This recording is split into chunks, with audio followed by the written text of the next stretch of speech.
"Hang on, dear moon," said the nightingale, "for there is no light, and I am not yet decided where I would put up tonight."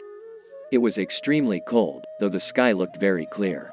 It was twilight, but the moon was just an arc of diamond upon the head on the western mountain. The nightingale shivered, remembering the previous night. Oh, what a dreadful experience it had been. Someone in the south had set the whole forest on fire, and its little nest on a little willow had burnt, roasting its 2 little kids to death. It shed 2 drops of tears for the kids and flew away, and sat on a silver wire that hung between iron poles, knowing that a silver thing would not burn.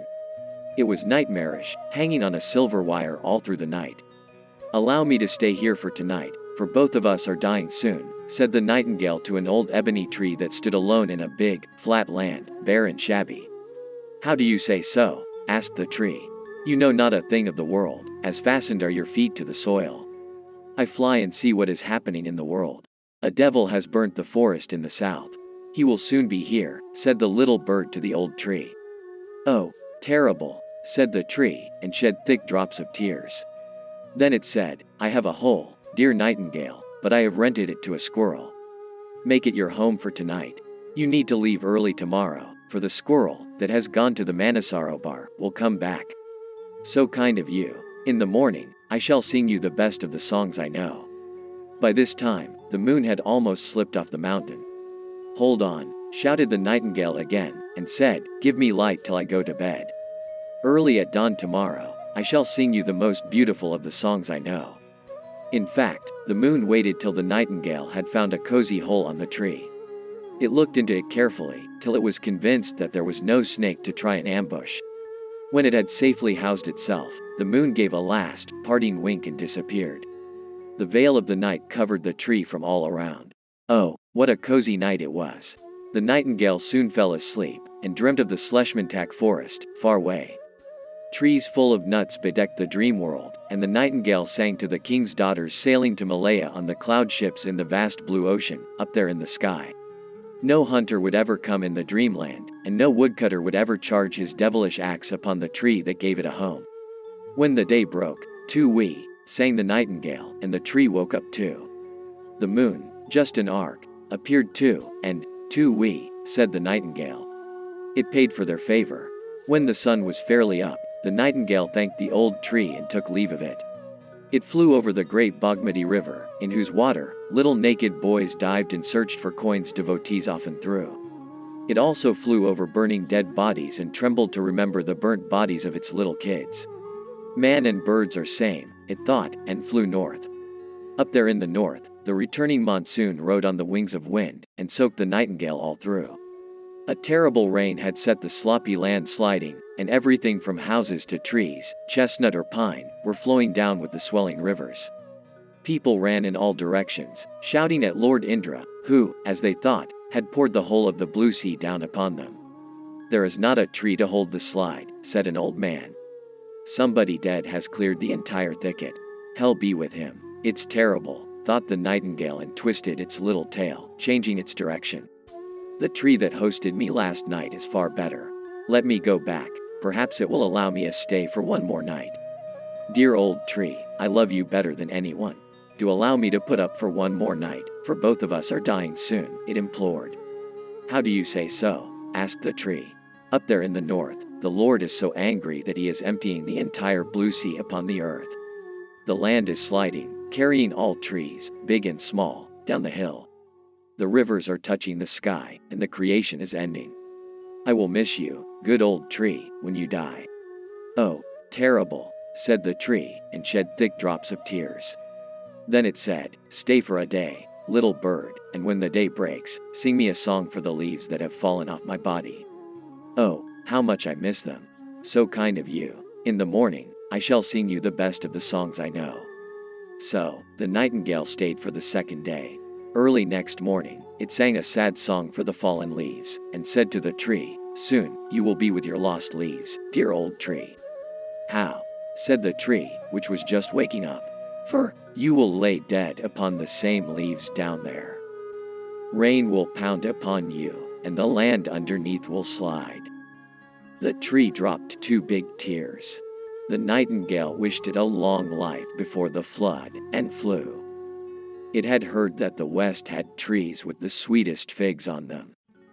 The sky had cleared now after the night-long crying, and the rays of the sun shone brightly. It flew all day long, till in the afternoon, the rays of the sun directly fell on its little, round eyes. The nightingale saw many colors, red, blue, green and violet, floating in the sky. Far away, it saw a fat man with a yellow cap, driving a big yellow thing across the forest. It was felling all the trees that stood, and the land was being leveled. "We will make a city here," shouted the politician. The lovers said, "Do make for us a lovely park." "Swimming pool," shouted children, and the ladies wanted a cinema, the biggest one in the country, to come up. Brick merchants, who had come all the way from Bhaktapur, said, "This soil is best suited for bricks. We will perhaps make a brick kiln here." "The old tree is better than this," thought the nightingale, and turned back. It was afraid that if the squirrel was back, the tree would allow it no stay. It flew past a dusty sky, full of fume and reeking odors. The air almost blinded its eyes. "I am back, dear old tree, for I love you very much. Do allow me to stay for one more night, for both of us are dying soon." "How do you say so?" asked the tree. "A yellow man in the west, with a yellow thing, is clearing the forest to make a city. It is felling all trees on the way, and soon he will reach here." "Oh, terrible," said the tree, and shed thick drops of tears. Then it said, "Stay for a day, little bird, and when the day breaks, sing me a song for my kinsmen that are killed far away in the west." "I will," said the nightingale, and kissed the old tree on the apex of its main branch. Then it came to the hole. Thank God, the squirrel was still out. "I think flood in the north has killed the squirrel," said the nightingale to the tree. "Do not say so, dear bird," said the tree. "He has stayed with me too long, and I love him more than any of my fallen leaves. I will be dead if he dies." "Live long, old tree," said the nightingale, feeling sour at heart. "Good night," said the tree, and started whispering to the slow breeze that had come in the dusk to fan the few leaves that still lingered on the twigs. At dawn, the nightingale sang the most melodious of songs it knew, lamenting the death of the trees, far away in the west. The old tree heard the song, and woke up. It was the saddest song it had ever heard. "I take leave of you," said the nightingale. "Stay well, and do not forget me." "Sure. I hope the squirrel is coming home tonight. It has been long since the squirrel left. Ungrateful creature, it takes no name of coming home early. I feel so lonely without him. He must be dead in the northern flood, dear tree," said the nightingale. "For God's sake, do not say so. For, if he dies, I shall lie dead too, broken in heart." "I don't wish so," said the nightingale in a pathetic voice. "But if you die, I shall pray for you. Here I go, dear old tree." The nightingale made a quick flight, and darted eastward. East, it had heard, had the best of the blackberries that grew on the banks of those long rivers that had been flowing ever since the world was created. Far away, in the east, it saw the sky full of birds, bigger than the ones it could imagine, crossing the sky from one side to another, making terrible noises. It sat on a little willow with yellow, rusted leaves, and watched the birds dart and play. Oh, what a terrible game it was! Sometimes the two collided, and both fell dead, torn to pieces, into the sea. After a long wait, the nightingale saw something it could hardly understand. A black bird, fastest of the ones it had seen so far, laid an egg while still in the air.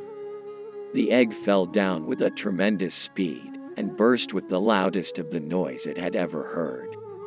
Soon smoke engulfed the entire land of the east, and flames of fire ran everywhere. Unable to bear the spectacle, it darted away. Oh, the fume had almost smothered its little throat to death. On the way, a terrible vertigo besieged its head. It could not locate the direction of the kind old tree. As night came darting, it slipped under a gutter that reeked of filth so terribly. Underneath ran sewage carrying all the dirty things of the world, and at times, its little feet touched the wet, smudgy thing. Upon the gutter ran feet, all through the night, making strange but periodic trots. It could not sleep for fear of falling into the waste. When the night waned and the sun rose, it flew out and sat on a tree. It wanted to sing a song to the beautiful sun, but a hoarse sound escaped its strained throat. For the first time in life, it felt that it could sing no more. But its head was clearer. It looked far and wide, till it could locate the flags of the monastery on the hill. The old tree is west of the monastery, it thought, and was soon on the branch of the benevolent tree. It sat on the branch for a long, long time without a word. It had so many things to tell to the tree, but no word would escape. It just sat on the branch outside the hole, brooding. Its head hanged low, and the eyes looked on the earth underneath. "Ah!" shouted the nightingale all of a sudden.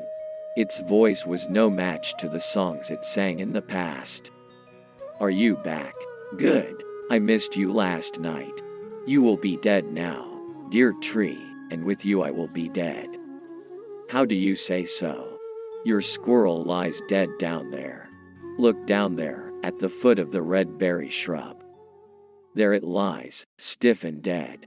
"No," shouted the tree, but the few leaves it had on the top had, with the little holes on their surface, seen the squirrel lying dead. "It has gone," said the nightingale, and offered, "Let me fly down and see how it died." Down flew the nightingale and keenly observed the dead body of the squirrel, even as tears kept dropping from the tree upon its wings. Yes, someone had shot it with a catapult, and the bullet had hit its little head right in the middle. Some blood clotted outside the hole on the head. "I will die now," said the tree, sad and forlorn. "I will die too," said the nightingale. Then the nightingale flew up and sat on the main branch of the tree. "Alas, alas, all's gone now. Let me sing you the swan song, the last song of my life," said the nightingale, and started singing of the saddest things. It sang of the fire in the south, flood in the north, the big yellow thing in the west, and the egg of fire in the east. Both shed tears, till the little dead squirrel under the tree was fully drenched. "Adieu, adieu, dear old tree," said the nightingale and fell from the branch.